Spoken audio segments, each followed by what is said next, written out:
Radio Samán es una emisora digital de la Facultad de Derecho y Ciencias Sociales de la Universidad ICESI. Haciendo radio buscamos integrarnos, debatir y crear. Bienvenidas y bienvenidos a nuestra emisión de hoy.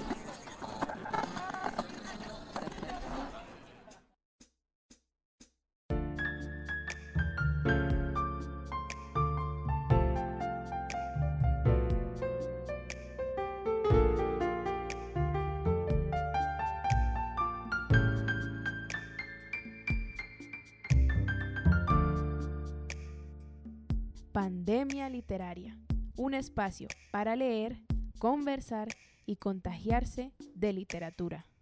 Bienvenidos a una nueva edición de Pandemia Literaria, la primera edición de esta nueva temporada, nuestra quinta temporada. Mi nombre es Santiago Nieto y les doy la bienvenida a este espacio para leer, conversar y contagiarnos de literatura. En el programa de hoy nos acompaña Nicolás Rocha Cortés. Nicolás es un escritor, periodista y fotógrafo bogotano. Estudió Comunicación Social y Periodismo en la Universidad Externado de Colombia. Ha colaborado con diversos medios y organizaciones como Bacánca, El Malpensante, Semana, Don Juan, Banco de la República, CTXT, El Destape y Soho. En este último, escribió la crónica La marihuana y mi abuelo, ganadora del Premio Nacional de Periodismo Simón Bolívar en 2019, y How I Met Your Mother es su primer libro con Rey Naranjo. Hola Nicolás, ¿cómo estás? Hola Santiago, muchas gracias por la invitación. Y bien, por acá andamos con la lluvia bogotana. Qué bueno tenerte acá, muchas gracias de nuevo pues por aceptar la invitación. Vamos a hablar sobre este libro que publicaste con Rey Naranjo. Y pues para dar la entrada me gustaría pedirte el favor de leer un parrafito de tu libro que luego de que lo leas voy a decir por qué me gustaría ese párrafo. Listo, entonces, El corno francés.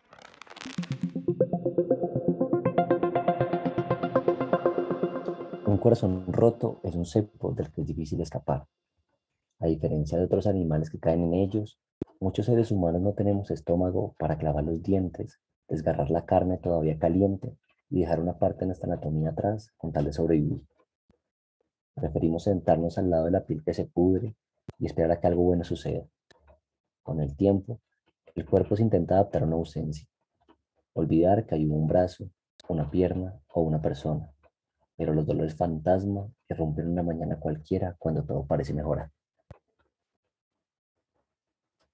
Buenísimo. Ese párrafo fue mi primer acercamiento al libro, cuando pues yo no conocía tu trabajo antes de conocer este libro, pero sí seguía la editorial Rey Naranjo, pues porque había leído otros libros de ellos y cuando hicieron el anuncio del libro, lo primero que veo es que van a sacar un libro de How I Met Your Mother para la colección de ensayos sobre programas de televisión. Y lo segundo que veo es este párrafo que lo publican ellos y yo lo leo y digo, o sea, me quedé pensando mucho, pues porque tal vez esperaba algo sobre los personajes de How I Met Your Mother o algo así en ese primer párrafo de bienvenida a este nuevo anuncio de un libro, pero era otra cosa completamente diferente o completamente inesperada, muy, muy brutal, o sea, muy visceral y muy poético, y de una me atrapó y dije, no sé, me lo tengo que leer porque, bueno, para mí en ese momento también fue un momento como de decir, ¿será que esta es la oportunidad para volver a How I Met Your Mother, que es una serie que a mí me acompañó como a vos muchos años, pues en mi adolescencia, un buen tiempo, o sea, 9 temporadas, son 9 temporadas, y siempre estuvo ligado a unos periodos, digamos, emocionales fuertes, a los que siempre me había costado volver después de terminarla, ¿no? Porque siempre para mí esa serie quedó anclada a un periodo de mi vida. Entonces para arrancar, te quería preguntar, ¿cómo fue? ¿Por qué, o sea, por qué tuviste una motivación a escribir sobre How I Met Your Mother? Eh, y si para vos también la serie estaba anclada a unos momentos muy específicos, o si aprovechaste la serie como una excusa para escribir de lo que te estaba pasando en el momento en el que te sentaste a escribir el libro. Bueno, pues arrancando, cuando a mí la editorial me hace la propuesta de escribir el libro, primero pues en todo el proceso, Raúl, que es el director de arte, me dice, bueno, entonces primero mándame un par de opciones. Y yo me pongo a pensar, después de haber leído pues, los otros ensayos, de haber leído el de Carolina, haber leído el de Andrea, el de la otra Carolina, yo digo, bueno, ¿qué serie yo puedo realmente poner o de la que puedo hablar que sea transversal en mi vida? O sea, que hay algo que sea más allá de un mero ensayo académico, porque a mí no me gusta mucho el ensayo académico, me gusta mucho el ensayo narrativo. Entonces pensé, ¿qué cosa puedo contar yo a partir de una serie que también atraviese mi vida? La primera versión del libro, que fue antes de pandemia, porque este libro tuvo un proceso bastante curioso, ya que este libro era la primera versión, yo la entregué 2 semanas antes, o 3 días antes, mentira, de que declararan pandemia pues, en Colombia y cerraran todo. Entonces el proyecto editorial, digamos que inició con otra intención, la intención de un libro que hablaba de la serie a partir de lo que era mi realidad emocional en ese momento, que era el amor, que era estar enamorado, que era tener una relación y que era una aproximación a la serie a partir de precisamente eso, de esa idea del amor. Ya después, cuando pasa la pandemia y ocurre todo, yo hablo con Raúl nuevamente y me dice, oiga, vuelvo a mandar el ensayo. Y yo digo, listo, pues déjenme un segundo, yo lo vuelvo a leer. Y yo lo leo y resulta que ya no, esa serie, yo ya no tengo una relación con esa serie igual a la que la escribí. Es decir, lo que yo ya escribía para mí era una mentira. Y no me sentía identificado con lo que había escrito. ¿Por qué? Porque ya estaba viendo, y eso sale por ahí con el poema de Sharon Olds, de que yo ya no estaba bajo la luz del amor. Es decir, yo ya estaba en otro punto de mi vida en el que ya no veía la serie con esos mismos elementos. Entonces le digo a Raúl, venga, yo denme un tiempo, en un par de semanas, yo replanteo otra vez el ensayo. Y cuando lo empecé a replantear, yo armo el ensayo diciendo que uno siempre escribe una cosa utilizándolo como excusa para contar algo más. Porque al final, si fuera simplemente un resumen de la serie, pues para eso ya hay videos, páginas, resúmenes, análisis. ¿Qué podía yo agregarle? Yo no iba a contar nada nuevo de la serie, yo no iba a contar nada nuevo de nada, absolutamente nada. Yo simplemente iba a contar lo que yo estaba viviendo en ese momento y mi relación con la serie.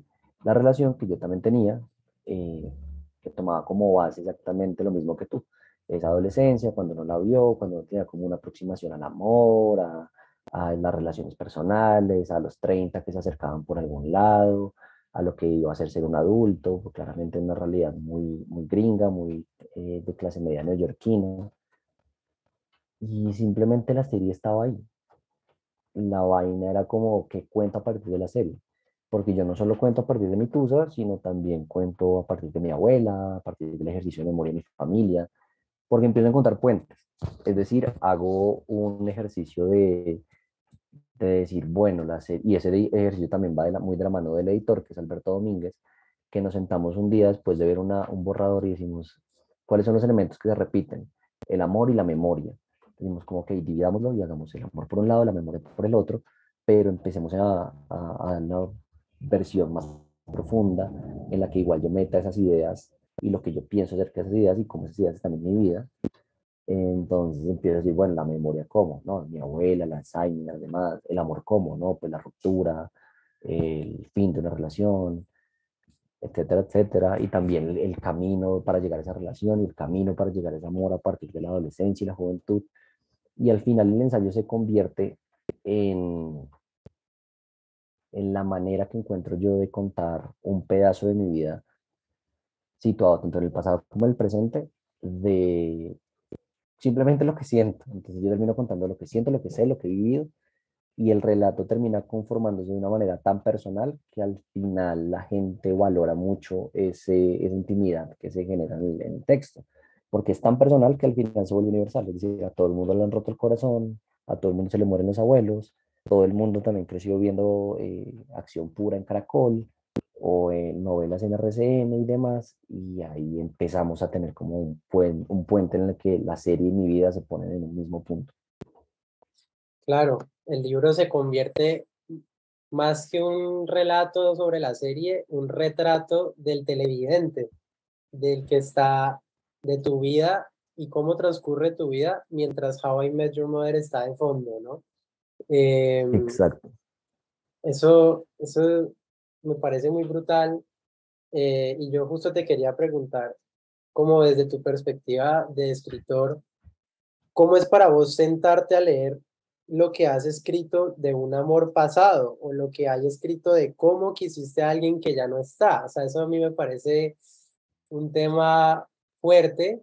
Eh, Aquí acabo de, con lo que me dijiste, de descubrir que el libro tuvo varias etapas muy diferentes, y es un proceso muy largo, ¿no? O sea, el libro se transformó un montón, pero igual el valor del libro o gran parte del valor del libro es cómo te mostrás vos de una manera tan sincera y como sin pudor a un público que puede ser cualquier persona. O sea, por ejemplo, yo, que no, pues no te conozco, no sé quién, no sé nada de tu vida, llego al libro, de hecho, por How I Met. O sea, yo llego por eso, pero me encuentro con tu vida, tal cual, o sea, con un relato autobiográfico.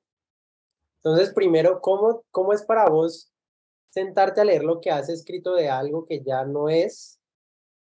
Y por otro lado, eh, ¿cómo te sentís con la idea de mostrarte tan vulnerable o tan transparente en un libro que pueda leer cualquier persona?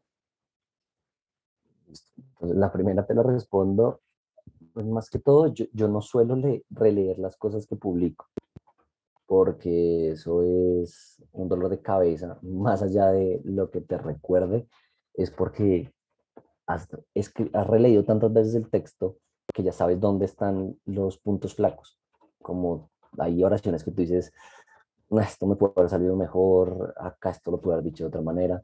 Entonces al final, cuando tú sueltas un libro, cuando tú ya lo publican o una crónica o lo que publiques, eso ya no te pertenece, o sea, realmente ya no es tuyo. Cuando tú lo vuelves público, precisamente le das una vida más allá de ti mismo. Entonces, yo estoy conforme con que la gente lea el libro, pero yo ya casi no lo leo. Decir casi es mentira, yo ya no lo leo. A veces leo los fragmentos, cuando lo presento o algo lo voy leyendo, y a veces digo como, uy, vea, o sea, como que esta oración salió bonita o algo así, pero pues yo ya lo dejé ser, es decir, el libro sale y yo ya me pongo a trabajar en el siguiente proyecto o en el proyecto que tengan dando. No me quedo mucho pegado a los proyectos pasados porque entonces simplemente pues te quedas ahí dándole vueltas a un texto que ya fue y que ya no puedes editar o que te toca esperar a que se acabe la primera edición o en general que también tiene errores, porque pues todos los libros, y esto es una industria que no es perfecta, y a veces se te va una errata, a veces se te va una coma que tuviste, fue puta, porque la dejé ahí. Entonces uno dice como, no, o sea, es complicado y yo creo que para la salud mental de cualquier persona que escriba, lo mejor es dejar ir los textos. Yo sí vuelvo a leer cosas viejas, pero ya después de mucho tiempo y sobre todo para que son textos que yo me acuerdo que me recuerdan alguna referencia o alguna cosa que yo sé que en ese texto está, lo vuelvo a leer por eso. Pero intencionalmente no. En el proceso de relectura de la ruptura, evidentemente yo empiezo a escribir el libro a los 2 meses, lo pongo muy explícito en el primer capítulo, y alguna vez yo vi un tuit, porque no me voy a robar la idea, y es uno escribe un libro con una pareja, lo edita con otra y lo publica con otra, haciendo referencia a que la gente no se da cuenta que los procesos editoriales son muy largos. Es decir, son procesos que a veces toman un año, a veces toman más. Eh, Ahorita para Phil voy como vas acomodando con la editorial los lanzamientos. Es decir, hay como una parafernalia muy grande detrás de todo lo que tiene que ver en el mundo editorial, que no solo se va con el libro. Entonces, durante esos meses que tú lo escribes y lo editas, estás leyendo constantemente tu tristeza, tu pena, lo que te molesta, lo que te duele. Y en esa relectura pues encuentras, o si te quedas ahí, si la lees realmente como con autocomplacencia, pues se te vuelve un texto y una vida autocomplaciente. Y es pobrecito yo, me rompí en el corazón, como si te quitaras peso por las cosas y decisiones que también has tomado. Uno siempre tiene que volver la mirada sin añoranza, eso sale muchas veces ahí de Claudia Ulloa, y es necesario a veces volver la mirada hacia el pasado, pero sin añorar que vuelva. Simplemente mirarlo para observar, para narrar, para describir, para que nutra tu ejercicio de escritura, pero no para querer volver a vivir ahí. Hay que, o bueno, yo marco mucho la diferencia entre lo que escribo y lo que pienso, quiero o vivo, porque pues lo que escribo pues, responde a cosas circunstanciales.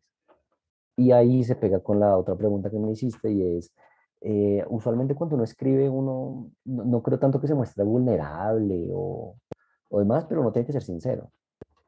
No creo que la sinceridad necesariamente sea vulnerabilidad, o que si tú dices que estás triste seas vulnerable, o si dices que estás feliz no lo seas, sino creo que yace mucho en la sinceridad del texto, en tu ser sincero, y no tampoco disfrazar ni tu tristeza y exagerarla de me quería matar y quería saltar de un edificio, no, y tampoco exagerarlo hacia el otro lado, hacia llevar la felicidad a un punto que uno sabe que la felicidad no es así.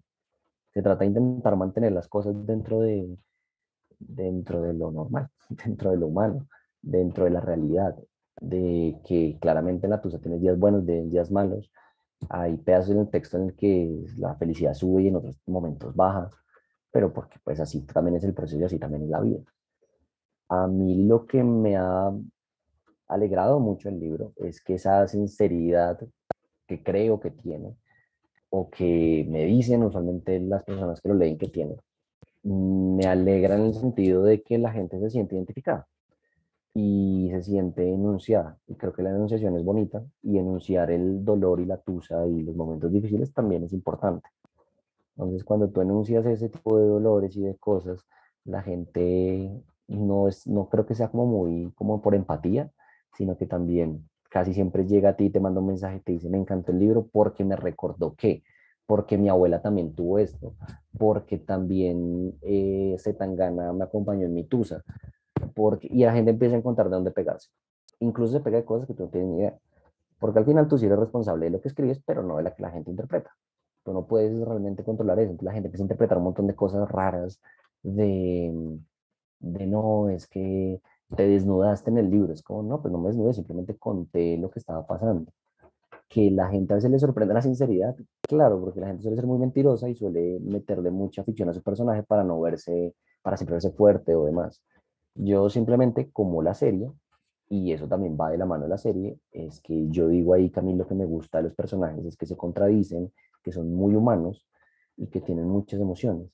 Yo lo que quise hacer en mi ejercicio era lo mismo, como hacer un guiño también a la serie y ser una persona que es capaz de contar tanto lo bueno como lo malo. Y hay cosas que yo cuento ahí que, por ejemplo, a mi familia o a mi mamá particularmente también, cuando lo leyó, se sorprendió mucho y le dolió mucho. Pero uno no puede pensar en eso, porque si tú piensas en el lector, pues simplemente no publicas nada. Tú simplemente escribe o bueno, yo lo que hago es escribir y publicar y decir, sincero o no sincero, lo que sea, pues es lo que había. Obviamente cuidando muchas cosas, pero, o procurando que sea una conversación sincera. Claro, ahí está lo que vos decís de que la gente se sorprende con la sinceridad. Yo creo que también es como sorprenderse con que hay cosas que tal vez suelen generar pudor o vergüenza, pero pues como por ejemplo algo tan sencillo como haberse equivocado, como admitir que uno la cagó en algún momento en la vida, que uno la embarró, y el libro es un encuentro con vos mismo a decir también, no solo, pues pucha, toqué el cielo en este momento, sino hubo momentos en los que en serio, en serio la embarré, y eso es chévere, es bacano encontrarse, porque el lector es imperfecto, entonces supongo que esa es la conexión que se genera ahí. Y en estos días estuve en una charla de Santiago Rodas, el poeta, y él decía que la poesía no se trata de la vida real tal cual, o sea, como que realmente la poesía tiene un artificio que, que si bien la idea es como reflejar o fijarse en algo de la vida real, pero hay un artificio y hay un espacio para la ficción, entonces también uno no sabe en últimas qué tanto de lo que uno lee, si pasó, si fue como es, el escritor tiene ese margen ahí también de que pues uno, o sea, a menos de que alguien se sepa toda tu vida, nunca vas a ver que lo que vos estás escribiendo es del todo lo que pasó tal cual, ¿no? Y eso es un juego bien interesante también, porque de pronto es también como la naturaleza del chisme, ¿no? O sea, como que, pues digo, cuando uno lee un libro así como el tuyo en el que uno siente como que alguien le está contando a uno las cosas más, no sé, lo más privado, lo más íntimo, no sé, supongo que es la intriga que genera todo eso y eso también moviliza mucho la lectura. Em, Es que te va con que al final la realidad no existe. O sea, tampoco me voy a meter en el campo de que la realidad no existe, porque pues, sí existe, evidentemente. Pero cuando tú escribes, tú tienes la licencia no solo porque la tengas, sino porque realmente la memoria tampoco es 100% realidad. Es decir, tu cerebro también te juega malas pasadas, mete cosas donde no había, cambia situaciones. En los sueños tú a veces le metes apéndices a las historias que realmente no sucedieron. Al final, la memoria, la ficción, el relato, la oralidad, contar historias tiene necesariamente un elemento de ficción, porque por más de que sea poesía, ensayo, novela, bueno, novela no, pues sí, obviamente la novela también, pero una crónica, el mismo periodismo también tiene muchas licencias ficcionales en que quizás ese día no estaba lloviendo tan duro como yo pongo que estaba lloviendo. O quizás ese día no estaba tan frío, pero resulta que es que yo lo sentí muy frío porque lo asocio a la tristeza. La vaina es utilizar esas licencias y no caer muchas veces en el obvio, es lo más difícil, que es como utilizar esas licencias, pero no para que todos los días tristes sean días lluviosos, todos los días felices días felices sean días soleados, o pues básicamente esos recursos que terminan siendo repetitivos. Tú las licencias las das muchas veces como, resulta que no me acuerdo qué era esto, a qué hora fue esto, pero estoy seguro de que fue entre tal hora y tal hora. Por más o menos lo que pasó, digo que fue a las 10 de la noche y no a las 9:30, cuando puede que realmente haya pasado a las 11, pero que yo hubiera estado despistado y no me hubiera dado cuenta. Esas pequeñas licencias que son pequeños pedacitos de ficción, desde que tú realmente no modifiques la realidad del relato en el sentido de inventarte una situación ya completamente y que se te salga de las manos, pues uno sabe que cualquier libro, que uno sabe que los escritores son mentirosos y las escritoras también, es decir, cualquier persona que escriba es mentirosa. El mismo Capuchinsky era un gran mentiroso. Son grandes mentirosos, porque te adornan la realidad para que suene bonito. Usualmente la realidad, describirla completamente es muy jodido. Entonces también toca, o no toca, también la gente se da muchas licencias. mm, Aquí em, me gustaría entrar a un tema que también es muy transversal en el libro y es el sinsentido. O sea, el ensayo, por ejemplo, arranca con una narración de un momento muy bello, muy potente, pero que te sirve a vos como un momento de revelación y de aterrizar a la idea o a la noción de que la vida tiene más que ver con el azar que con el sentido, que hay más sucesos gratuitos que ocurren sin razón que alineados con un propósito. Y eso yo creo que ahí, o sea, en ese tema le diste, yo creo que en un punto clave, digamos, de nuestras generaciones, creo yo. Ese crecer aspirando a cumplir un gran propósito, tener una vida triunfal, exitosa, creer que uno es el protagonista. eh, Contame cómo es para vos eso, o sea, cómo lidias con esa idea. Pues creo que el libro para mí también es como un hacer la paz con esta idea como abrazar el sinsentido de la vida, aceptarlo, acogerlo. ¿Y cómo aceptas eso vos? ¿Cómo lo llevas en tu escritura también? Porque uno dice, bueno, ¿y entonces para qué escribir? ¿Por qué escribo yo todo esto? El por qué no importa. No, pues, o sea, dentro de lo que yo pienso, y digamos, el arranque del libro es Antonina Artaud diciendo que todo lo escrito es basura, porque sí, todo lo escrito es basura y realmente no importa, es decir, la literatura y la escritura no cambia nada. No necesariamente lo hace, no tiene que existir por eso, no tiene que tener un propósito, es decir, yo no escribo con un propósito en general en mi carrera, como nunca pensé o me desligué muy temprano, tampoco decir que nunca lo hice, pero no sé, es importante desligarse muy temprano de la idea de, es que con este texto voy a cambiar el mundo, voy a cambiar la realidad de una persona, o estas pendejadas de le voy a dar voz a quien no tiene voz, o sea, eso es una pendejada. Y en general el periodismo te lleva mucho hacia ahí, hacia el quinto poder, hacia que somos responsables. Entonces, no, o sea, dota de un montón de sacralidad, un ejercicio creativo para la única persona que tiene que ser sacro es para ti, para quien escribe. Eh, ¿Cómo te ayuda a ti a entender realmente la versión del azar y por qué yo creo que la vida no tiene un propósito? Es una manera también de entender el mundo que me funciona a mí. No creo que le funcione a todo el mundo. Hay gente que sí necesita creer que tiene un propósito en la vida. Hay gente que, pues, por eso existen también las religiones y un montón de cosas. Y la gente siempre dota su vida de significado con vainas, con animales, con... O hay gente que lo hace, hay gente que no. Pero en general lo que a mí me pasa es que para mí el hecho de que nada tenga sentido le quita el peso y la responsabilidad de que eso tenga que generar algo y simplemente me deja a mí la posibilidad y el abanico de escribir con la libertad de que el único propósito que tengo yo cuando escribo ese texto es que exista y es escribirlo, yo no pienso que el libro me vaya a dar a mí fama, tampoco pienso que el libro me vaya a ser reconocido o que me vaya ahora voy a tener 80.000 seguidores, no, o sea, a mí no me interesa la escritura por ese lado.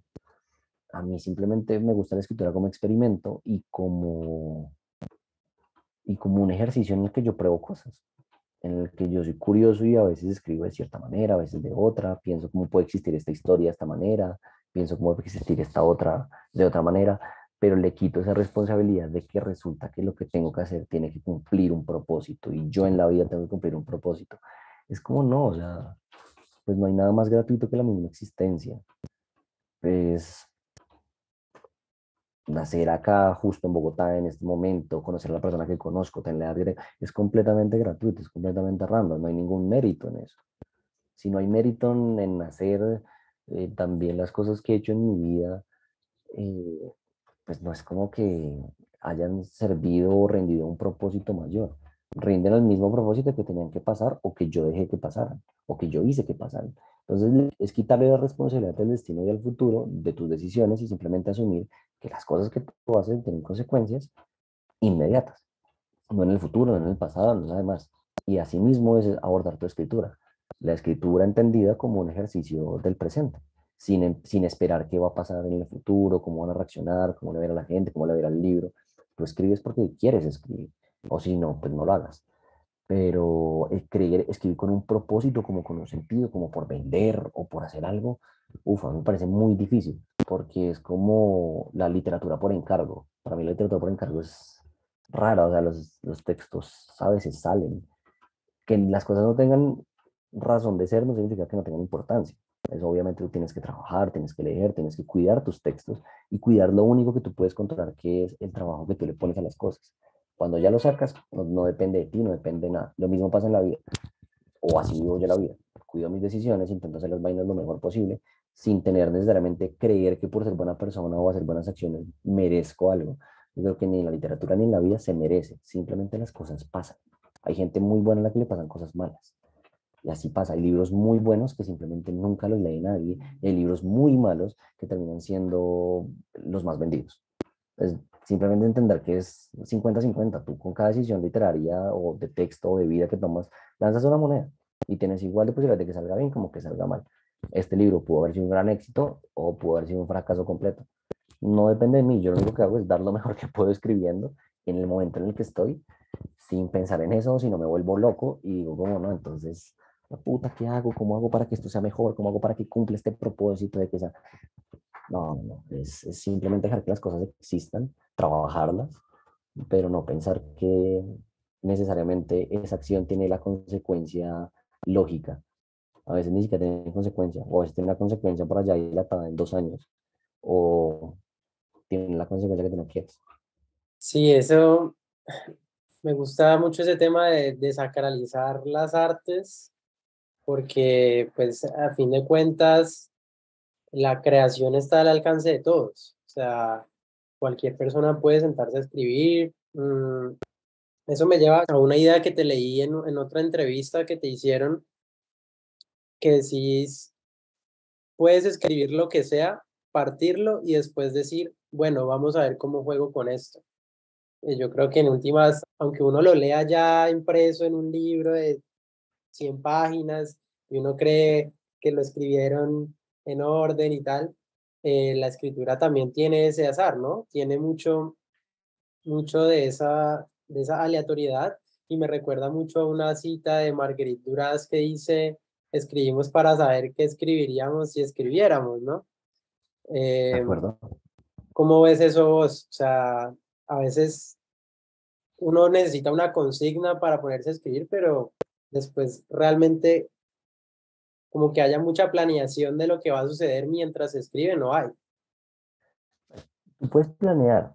La vaina es que, como en la vida, los planes casi nunca salen como uno quiere. Entonces, tú puedes tener una idea.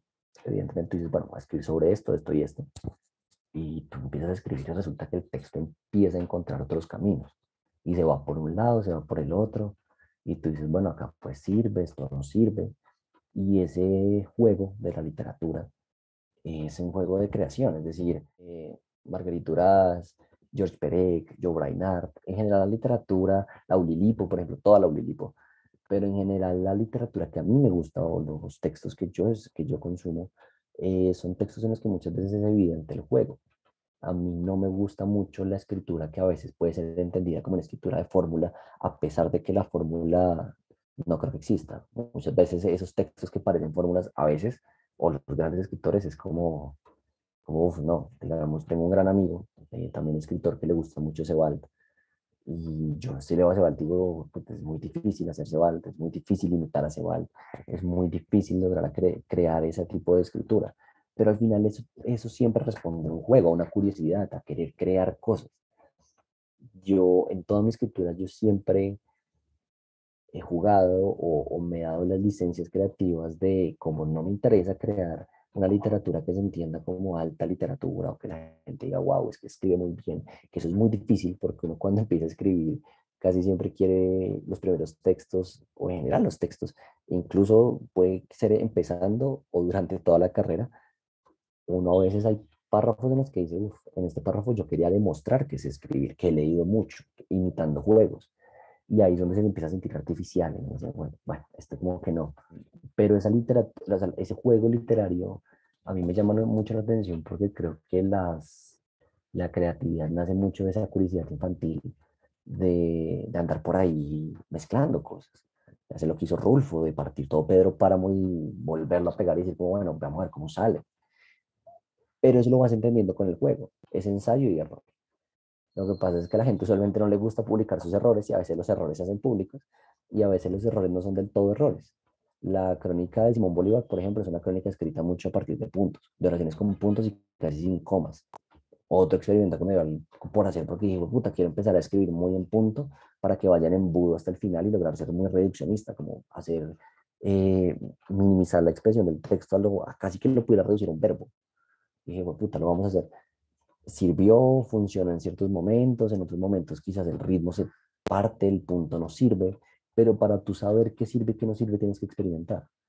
Y esa experimentación te quita exactamente ese rol de que el escritor es un ser que todo lo tiene planeado y que yo planeé la novela de principio a fin y me senté y tenía 300 páginas impresas en mi pared y llené las ventanas de dibujos. Como, marica, tú puedes hacer lo que quieras. Realmente tu proceso creativo es tuyo, puedes hacer lo que se te dé la gana, pero yo siento que siempre debes mantener la curiosidad respecto a tus textos, preguntarte no solo qué quieres contar, sino cómo lo quieres contar, porque no es lo mismo escribir este ensayo en clave de ensayo narrativo o en ensayo académico, a pesar de que dialogan. En pedazos hay pedazos que son como explicación de música y de colorimetría de la serie y de teoría del color y demás. Ahí te saca una vaina como con carnecita, pues, de la serie y todo, pero después te vas a poesía, después te vas a otras cosas, porque lo que tú dices, dialogan muchas cosas. En los juegos narrativos dialogan muchas cosas. Dialoga lo que te gusta, dialoga lo que quieres hacer, dialogan tus lecturas y también dialoga ese niño que creo que uno tiene muchas veces que quiere hacer cositas locas, que quiere como contar historias y que diga, no, qué chévere, ¿cómo lo contaste? Y ahí uno empieza a ver y empieza como a darse cuenta que esos experimentos, lo mismo, azar, 50-50, lanzas una moneda, como puede ser una gran idea, también puede ser un gran fracaso, o puede que simplemente por no haber investigado lo suficiente, el juego que pretendías ya estaba hecho. Si tú dices, quiero escribir un cuento que siga los párrafos, siga la secuencia Fibonacci, y es como, ya alguien lo hizo. Tienes que entonces empezar a buscar y decir, ok, pero entonces, ¿qué es lo que yo quiero hacer? Si te ves a Pereco, ves a Laulilipo, ves un montón de experimentos y a mí lo que me genera es mucha curiosidad de decir, oiga, qué chévere también pensarse el texto no solo en forma, no solo en fondo, sino en forma. No que la gente diga, uy, escribe muy bien, qué chévere, qué gran escritor, sino que encuentre un juego y que dialogue con esa relación, porque al final el libro también es un objeto y también es realmente una invitación a ser parte de algo. Que la gente entienda lo que quiera entender, pero tú lo estás invitando no solo a tu mundo, sino a tu escritura, y tu escritura tiene unas formas, tiene unos matices, tiene unas voces, y esas voces, pues al final es lo que a ti te caracteriza como autor. Y lo que yo he buscado, busco y creo que seguiré buscando en mis procesos creativos es hacer proyectos literarios, no tanto libros, sino proyectos literarios que tengan formas divertidas, maneras de jugar y que sí, que simplemente me diviertas, que sí, no tanto la escritura, sino como pensando la vaina. Y ya, creo que esa es la gran conclusión. Ya, escribir con curiosidad y divertirse. Nicolás, muchas gracias por venir al programa. Un gusto hablar con vos. No sé si querás promocionar algo. Sé que Promocionar. sé que justamente Eh, hablando de podcast, estás trabajando en un podcast. No sé si querás hablarlo. Sí, pues bueno, ¿qué estoy haciendo actualmente? Aparte de trabajar en mis proyectos literarios, como dije ahorita, que por ahí hay cosillas andando, también estoy trabajando con la no ficción, haciendo un podcast que ya hoy sale el segundo capítulo, la próxima semana, así es cuando salga este, saldrá el tercer capítulo, que se llama Dosis, un podcast sobre drogas que investiga sus usos como venenos y remedios. Esta temporada, que es la tercera, investiga y realmente abarca todo lo que es el proceso de la hoja de coca a la cocaína, entonces cómo es ese proceso de metamorfosis, cómo es la historia de la hoja de coca en las tradiciones indígenas de los países de los Andes y la cuenca amazónica, pasa por todo lo que es la industria farmacéutica europea, pasando también a Estados Unidos y la prohibición, Coca-Cola y demás, y ya, habla simplemente del proceso de la hoja de coca a la cocaína. También estoy ahí pendiente con un par de proyectos editoriales que saldrán a final de año, que son proyectos muy bonitos, de los cuales todavía no puedo hablar, pero que son textos chéveres y proyectos sobre todo que tienen mucha colectividad y tienen de la mano aproximaciones interesantes a temas que a mí me gustan mucho. Por ejemplo, yo ahorita próximamente publicaré un textigo por ahí sobre la ternura, la reivindicación de la ternura, y también muy de la mano de Perec. Y ahí vamos, hay cositas, muchas vainas andando, pero de resto nada, yo lo único es les extiendo la invitación a leer el libro, pero también a leer, pues en general, lo que se está haciendo en Colombia, en poesía, buscar narradores, narradoras, a ser curiosos con lo que está pasando en la industria editorial. Ahorita está saliendo gente muy buena, publicando gente increíblemente talentosa y que creo que vale la pena leer. Creo que estamos en un momento interesante de producción literaria por todos los frentes y se están haciendo cosas muy raras y otras cosas muy chéveres y experimentales. Y ya, yo creo que la invitación es eso, a que también conozcan el trabajo de la editorial, lean el resto de la colección y que sigan escuchando este podcast. Sí, de acuerdo con la actualidad literaria del país. Recomendanos un libro colombiano. Un libro colombiano, uf, ahorita hay varios, pero a mí me gusta mucho lo que hace Harold Muñoz, o en cuento con Sal si puedes, pero mi libro de cabecera al que vuelvo mucho de una escritora colombiana es El lugar de las palabras de María Gómez Lara, que lo edita Pretextos. Ese libro para mí es una cosa absurda, es una cosa que te vuela la cabeza precisamente por la estructura del poemario, por la calidad literaria tan brava que tiene María Gómez Lara y porque, puta, o sea, todo el mundo debería leerla a ella, así como todo el mundo debería leer, por ejemplo, a Emma Reyes. Todo el mundo debería leer a todo el mundo, pero en general, si me pides una recomendación, es El lugar de las palabras de María Gómez Lara. Listo, muchísimas gracias. No, hombre, Santiago, un placer, gracias por la invitación.